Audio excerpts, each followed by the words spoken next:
talk to my amazing clients that are inside the program and talk about some of the cool stuff that they've been doing. So super excited to introduce you today to Jo from the Blue Cottage.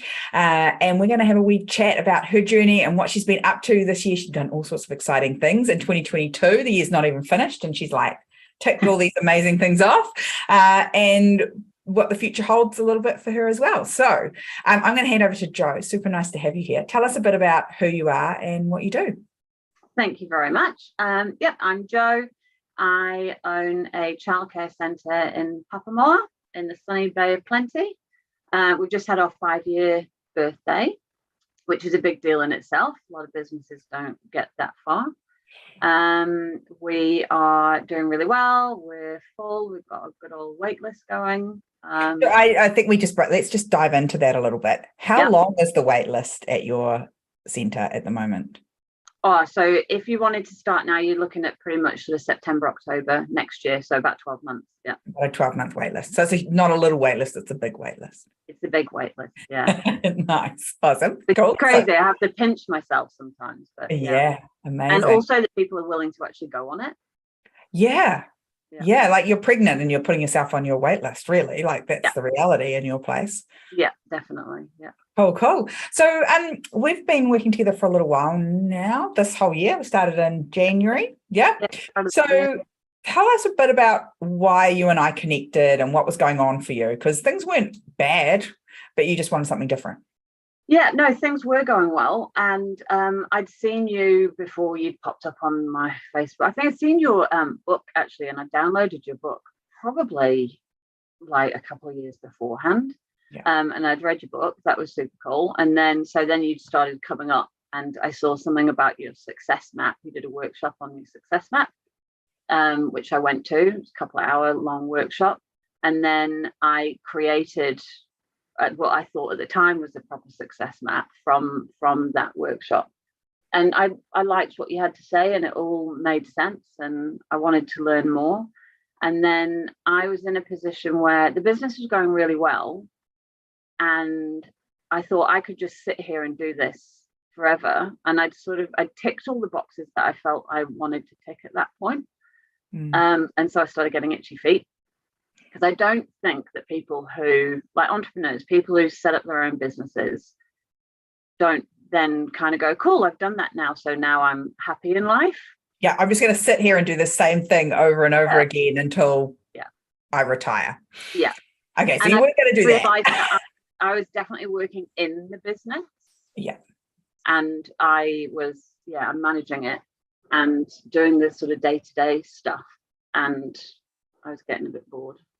Cool. And so you were looking for something bigger? Like, did you have an idea of what you wanted to do at that point, or was it just Yes, I did have an idea, because when I was first researching to set up the centre, I'd only ever intended on having one centre, but I kept meeting people who'd had 3 centres, and 3 seemed to be like this sort of magic number. And so it had been a little bit in the back of my mind that maybe I might try and get to 3 at some point.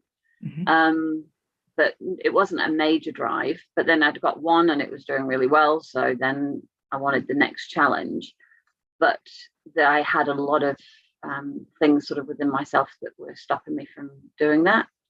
A lot of imposter syndrome, a lot of what's this going to mean about me if I have another centre? And I didn't feel like it was ever going to happen because I didn't know people. I didn't have the connections. I wasn't important enough. I wasn't a mover and shaker. I was just little old me. So how on earth could I make this happen? I didn't have that confidence in myself. Yeah, so you had this awesome vision. Like when we connected, I was like, wow, this woman's done all these amazing things. She's got this great centre. It's working really well. And you were like, and here's the next level. Here's where I think I want to go. I want to have these 3 centres. And here are the things that are holding me back. So that's us in January of this year. And you've been on a bit of a journey since then. So tell people where you're at right now, because you've had a pretty exciting week this week. I have had an exciting week this week because I've just signed up my lease for my second centre. So good. I love these things. Like the best bit is the champagne, right, to celebrate. We've got this lease signed up and we're on the journey. And so some of those stories you were just telling us about, like what have we discovered about those stories? The stories I was telling myself are all untrue, really. Yeah. And it's funny, the things that we do tell ourselves. There's part of me that realized that they weren't really true, but it's comfortable there. It's a comfortable, safe space surrounded by all of these excuses and all of these reasons, and actually addressing them and going, is that actually true? And can I break through that? Leads you back into a big, scary world. So it's nice to stay cocooned in your safe little spot, but it doesn't move you on. Yeah, that getting out of that, being uncomfortable with getting comfortable with being uncomfortable is the whole journey, right? Like any next step is going to require something that doesn't feel good, that is different, that is, where we haven't been before. Yeah. So cool. So tell us a bit more. So you've signed this new lease. So where are we at? What's going on? So they now need to do all their council side of life because it's going to be a new build. So that's going to take a good sort of 12 months to build. And while that is happening, I have been working on the success map properly this time, starting at the beginning, which drove me insane because I like to just rush ahead and do all the things. So, but I knew that I needed to trust what you were saying to me as much as I didn't like hearing it, and take it one step at a time and do it properly. So we are now at the stage where that's pretty much done, and we're just honing it, doing all the last little finishing touches. So yeah. I've got a whole year now where I know that I've got these really good systems that I can practice and make sure that they're all are working properly in practice, and then I can just pick it up and pop it in the new one. Yeah, we're going to duplicate it. Awesome. Yeah. And so what does that mean for you? Because when we met, you were very much in the business. You were spending time on the reception every day. You were like in doing things. Where are you at now? Has that changed things for you? Yes. And that was the biggest kind of personal growth area, or one of the really big areas just for me. One of our sort of the big things that made us different is that I was there every day, and I was seeing all the families, and I was seeing all of the teachers, and I was very ingrained in all that. And so how could I possibly not do that but still keep the values that we have in the centre? And so trying to work that out was a big thing for me. And we have, because I've managed to get there, because I know that if I'm teaching other people values, then I don't have to be literally standing there being the only one doing it. Everyone should be doing it. Awesome. And so what shifted there from you having to be there and be the business to them doing it? What was the key piece that was missing for you? Do you know? Once I started stepping out a little bit, it's actually really nice. It was lovely to not feel that pressure of having to be everything all the time. Like I was trying to do all the things all the time. And I have been called a control freak sometimes. Oh, it wasn't me. I'm sure that wasn't me. No. From one reforming control freak to another, I'm sure that wasn't me. Yeah. But once you start letting go of stuff, it is actually quite liberating. And now I'm like, take it. I had to laugh this week. Jo posted up in our inside the community. She was like, I'm really struggling this week. I've done all the things. What do you do when you've done all the things? You do the fun stuff. Like all of a sudden you're like, I can do the bits in the business I love and that I'm excited to do, not the things that I have to do. I thought that was pretty funny. Yeah. I ticked off everything that I wanted to achieve in October, which was less because I've got some annual leave, so I knew that I wasn't trying to do too much this month. But it's amazing to get to that point. Yeah, A lot of that actually not trying to do 3 gazillion things in one day.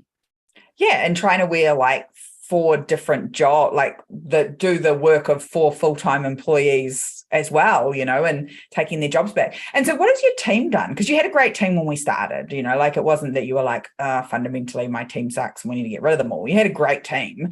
Yeah. What's shifted for them? Because someone else has picked up, like if you're not doing the work, someone's doing it. Yeah.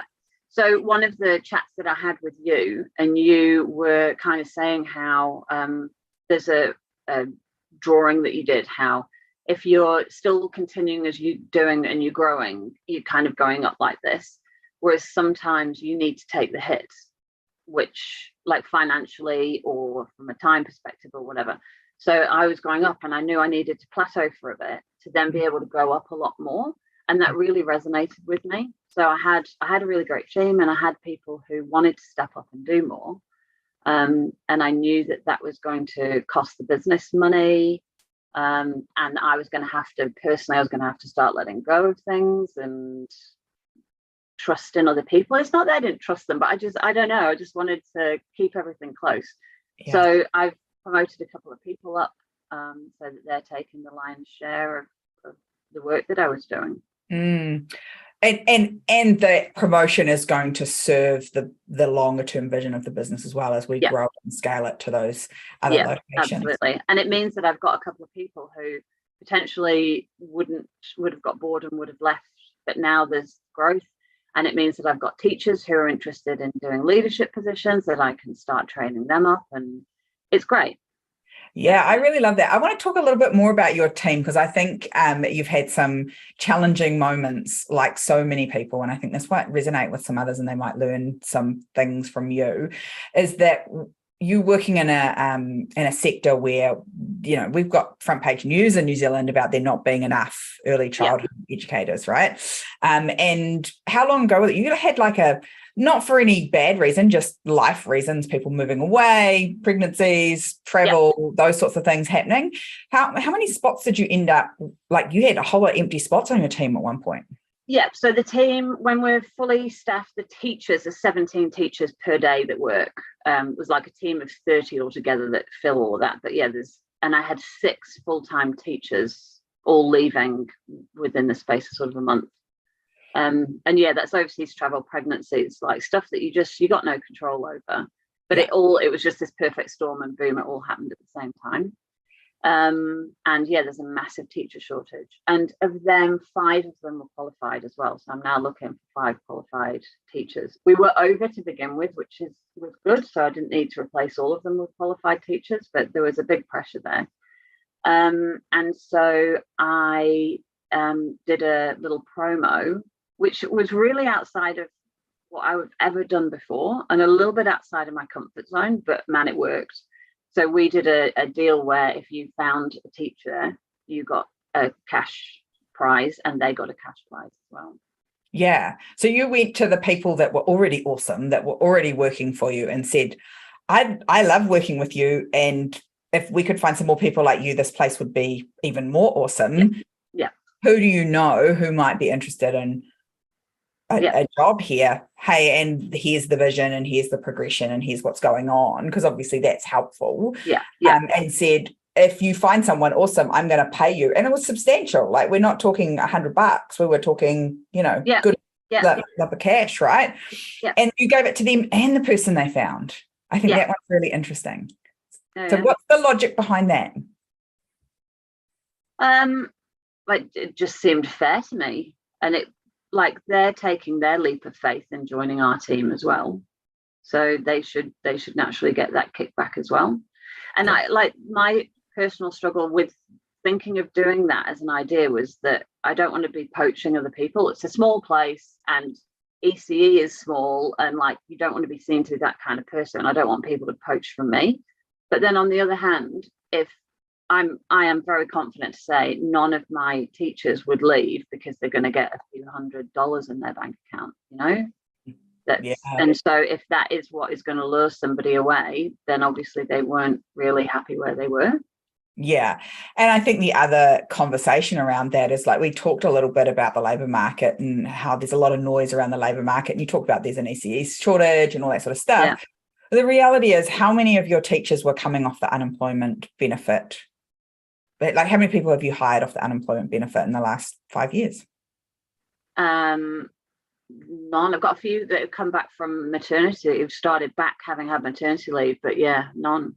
And so the reality is, everyone you've ever employed has come from someone else's business anyway. And so this whole label that we put on it of poaching and get scared, we're having those conversations up here around tourism and hospitality. I always think it's really interesting. There's all this poaching going on. I'm like, well, that's always happened. Like people have always come from someone else's business because I wasn't employing people that didn't have work. They had to have come from somewhere.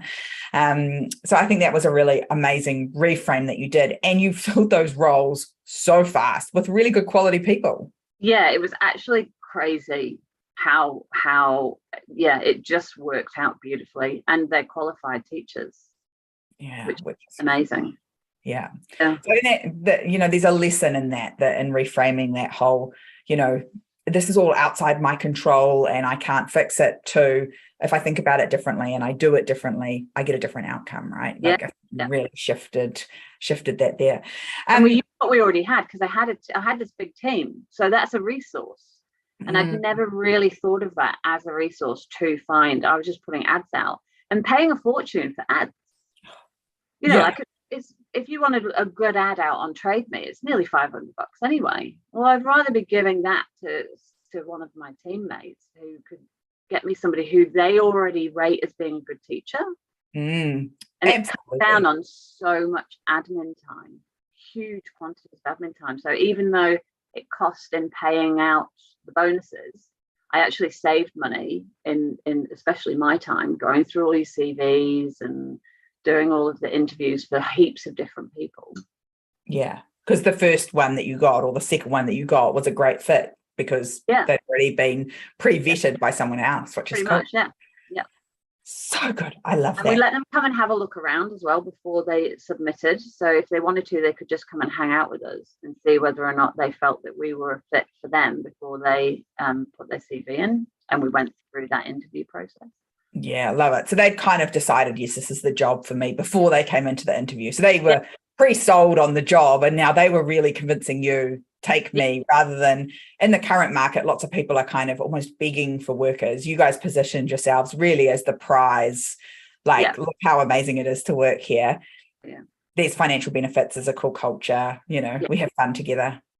Come see us. Yeah, I love that. I just really love that because I think there's just sometimes it feels as a business owner like we do a lot of chasing. We're chasing more clients, we're chasing more employees all the time. And I think you've really shifted it so that you're the prize. You're the prize with your big wait list. You're the prize with your employees, which is kind of fun. I've never ever swayed from when I set up, I had a really, really clear vision of what I wanted to offer and why we were going to be a bit different, like what our little thing was that was going to make it a bit different. And it's really difficult to do that when you're setting up, because like a lot within my industry, a lot of centers now, I feel they're kind of cookie cutters of each other. They're quite similar and they're very fancy looking, but I find them a little bit sterile. And so I was really clear on what I wanted to do, and we have loads of upcycled furniture, and our real thing is a home away from home, which a lot of centers say that they are, but I don't feel that when I go into them. They're like show homes, beautiful, but they're not like a home. I love that. I was really clear on what we wanted to do, and I never deviated from that. And I had a lot of people, and in how I treated my team as well. And I had a lot of people who questioned what I was doing and why I was doing it, and said that I gave too much or I was too involved or whatever. But I was really, really clear on how I wanted to be, and I'm where I am. So got to be down to that a bit. Yeah. And look, I think here's the thing. I think the difference that you say there is there's a big difference between what I stick on my wall and how you feel. And we talk a lot in the program about how do you make people feel, because that's what they remember. Like, how are we making sure we're actually we talk about values and like they have to feel it. So like your values of a home away from home have to feel like, I have to feel like when I walk into the Blue Cottage that I'm going to go, oh, this could be where my child is growing up at home, and I drop her off and it doesn't feel, I say her because I have a her, it doesn't feel like, oh God, it's this kind of sterile, awful, am I sure she's going to be looked after? Like, I know she's going to be loved like one of the family, because I feel that when I come in. And that's a big shift, especially when you're a small business owner, to get away from this kind of corporate way of doing things to this is about how we feel when we come in here. And I can actually deliver that with my team by having these processes in place, which I love.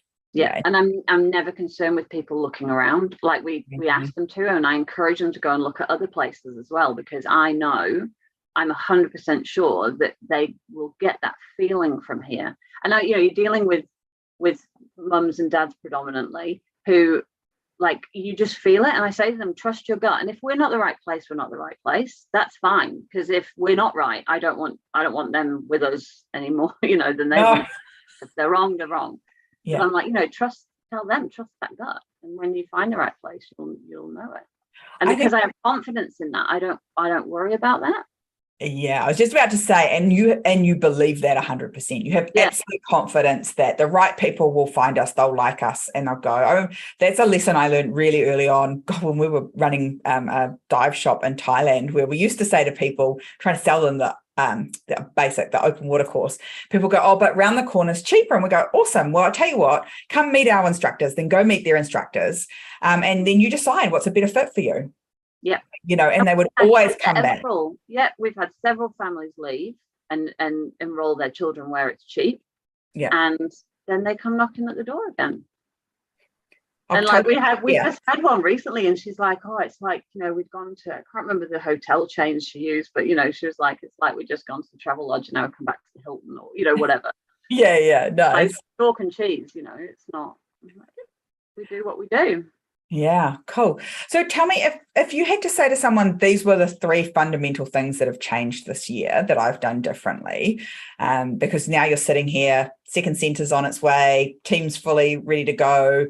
You've got a structure in terms of your team that are ready to kind of go to that next stage. So it's not going to be like, oh God, we don't have that capacity. Yeah. You got the systems and processes in place to go duplicate. The culture and the vision and stuff were already there. What are the 3 things that have changed in this kind of year that have made you tick off those last kind of 3 or 4 boxes that are really going to allow you to make that vision happen? Yeah. I think it is the trust that I've put back in myself and my own decisions is one. And from that grows the confidence. Yeah. And then definitely, to plug you, but because it's genuine, like having that check-in and having all the tools that you provide, but also just that person, it can be a bit lonely. So having that person that we can go, what do you reckon? And often when you tell me stuff, I have not agreed with you, and sometimes you've made me cross, and sometimes I've come off and said to my nice kind of right-hand woman, Sarah said, blah, blah, blah. And usually the reason that you've annoyed me is because I know that you're right. Doesn't it suck? I have a coach too that I feel like that sometimes. I'm like, don't tell me that. That's not, that can't possibly. And whenever I have that massive reaction to it, I'm like, oh, yeah, I'll do some more work.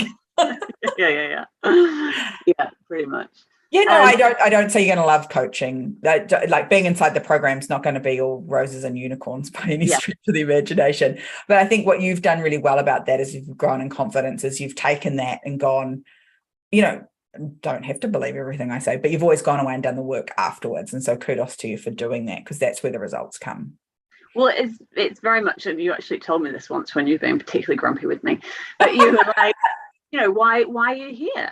Why have you come along? To work with you, And if you're not going to do the work, then there's no point in being here. And I'm like, yeah, absolutely. Yeah, it is. If you don't put the work in, if you keep doing what you've always done, you're going to get the same results. You have to change up what you're doing, and sometimes you have to kind of look quite deep within and get a few home truths to realize that. Yeah, and sometimes we don't know what we don't know, like that looking deep within's helpful, but if I don't know where to look, or someone can't it's almost like the side mirrors. So there's the bit that that's there that you're just like, I'm not going to look at it. And then there's the bit that that you don't know that's there is actually the bit that might unplug everything and get you moving again and things like that. So I think that's been very exciting. And if you wanted a third one, I'd be saying like just that deep breath and jump. Yeah. What's the worst that can happen? Give it a go. Yeah. Yeah, and you're right. I know the worst that can happen, because I'm now kind of gambling in a way on a business that is successful. And I sit there and go, I am at a point now where I could literally just sit at home and do nothing. Like, I've actually built it to that point, but I would go insane if I did that. So in a way, I'm risking a successful business by trying to duplicate it and start another one. But I'd go crazy if I didn't try. And I've made this one succeed. Why would I not make the next one succeed? Yeah. And can I tell you what bored business owners do? What? They're really good at going back in and mucking up what they've already got. Yeah. So bored business owners get something working, and then the challenge with building a business is that then to keep it successful, you have to keep doing the same things over and over and over again. And when you're entrepreneurial, that is boring. Like, boring as batshit. Like, you don't want to do that. And so what happens is you go, oh, I think I can make it better. And you go back in and you tweak with the thing that's working, and you stuff it up. Yeah. That's what happens. So, acknowledging that. So acknowledging that and going, I need a new challenge and I need something new, and building something new gives me that new challenge again, and understanding that your strengths are in that, deciding what you want to build, that vision, building it, creating it, and then putting in a beautiful team to run that for you is really insightful. And it means you understand that what bit of the business that you're really good at. Not everyone's good at the like, I get bored. That's how we ended up with 5 businesses. Ask my husband. He's like, yeah, no more. You can't do that. You have to figure out a better way to get your need for new things done, because we're not doing that anymore. It's too stressful. So I think that's really cool. So if you had to tell anyone that was kind of in the same place as you were in, like, it's okay, but I'm still doing the do, and I'd really like to be out of this kind of operational role and into I'm the owner and I can look at the next step, what would you say to them 12 months from now if they want to be in your position? What do they need to do? If they haven't signed up with you, sign up with you, please. Because honestly, I think that has just been the massive difference. And like, I'll be honest, it was a really big step for me. It was, and a lot of that came down to the finance side of it. Like, it's not cheap, but that's for a reason, and it was a real investment. And it wasn't just in the business, it was actually in me as well. And you're not like you especially if you're an owner of a business that doesn't stand alone. It does everything's all muddled up together, like, whether you like it or not, it is. So it's actually really changed other bits of my life as well, and what's important in other areas. It's freed me up time to be able to actually spend more time with my family and do the other things that are important in life. My next goal is exercise. That's next year. Next year, the exercise thing? It is exercise. I'll hold you to that. I've now got a video of you saying that. Yeah, I know, yeah. But it's really worth it, because I wasn't exactly sure it's a big leap of faith, because I wasn't exactly sure what I was going to be getting from it. But I think it is being with those like-minded people, because obviously it's not just you, it's the community as well. Yeah, we've got a cool like-minded people, and you see other people are, even if you're flagging a bit and you haven't done the work you're supposed to, and you see somebody else has posted something that they've done, and they've been able to tick their box and you haven't ticked yours, and it spurs you on. And then you see their successes and where they're going. It's really good for motivating in what can be quite a lonely position. Yeah, I think what I love seeing is, especially in New Zealand, so this might not be so relevant to the people that are maybe watching this from further afield, but in New Zealand and Australia, it's not done to shout about the things that are going really well in your business.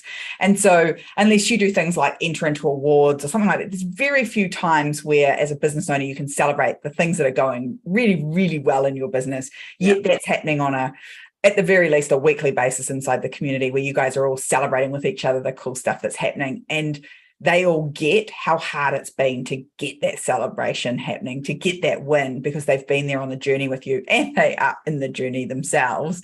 And I think that really helps. And then the flip side of that is when you're having a shitty day, for whatever reason, there's always at least one other person in that community that goes, oh, me too. I've been there, I've done that. Definitely. Yeah. But it's all those little bits and pieces that you've taught us, like celebrating the successes.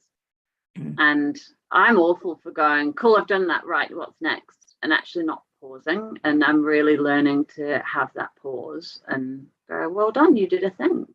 You did a thing. Because generally people won't do that for you when you're the owner. You don't generally get the praise, or you don't get the feedback either, which is why I found it really great to work with you, to actually have somebody who's said, like, you said you were going to do this thing and you haven't done this thing, because you're not beholden to the other people in your team as much in the same way, you know. Yeah, you've got no boss anymore, right? That's what I say. Like, we got out of working for someone else because I didn't want to have a boss anymore, and now I don't have a boss, and so now it's really hard to get that feedback and the praise and the acknowledgement. You know, just been judging the business awards. A number of them have said it's to get that in. They've entered into them to get some acknowledgement for the hard work, because they don't feel acknowledged in what they do day to day. Yeah, it's a really interesting insight, and one of those things that we need to figure out, you know, how we can do that across our whole business community. Can't invite them all in, but just invite the special nice ones in that we like, right? Yeah. Very cool. And so what's next for you? What's going on between now and, because you've like, I'm finished all my work for at least for October, but are you finished for the year, or have you got some things that need to be done before Christmas? Almost, because of how well we're doing and all the rest of it, I am now taking a month off to go back to England, because I have got a niece. So I'm going to go and visit her for a month, knowing that I can just be like, bye, see ya. Unless the place is burnt down, don't call me. And then I can't do anything if it burns. Well, yeah. Call insurance. Let me know once it's out.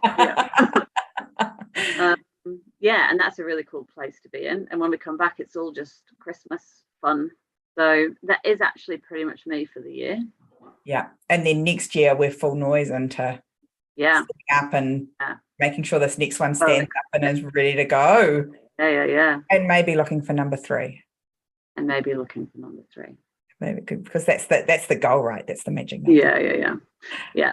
Hey, well, I want to be super mindful of your time. Thank you so much. Really appreciate you sharing. I know that there's going to be lots of people that it resonates with. You've had an amazing journey this year. You've done some cool things this week too, but this year has been amazing to watch you evolve, and your confidence and your trust in the process, and your trust that the right thing will come along at the right time has really leveled up. And that really comes from a confidence in you and knowing that you know what you're doing, which you do. You're an amazing business owner. You've done awesome things, and I can't wait to see what's next. So congratulations. Thank you very much.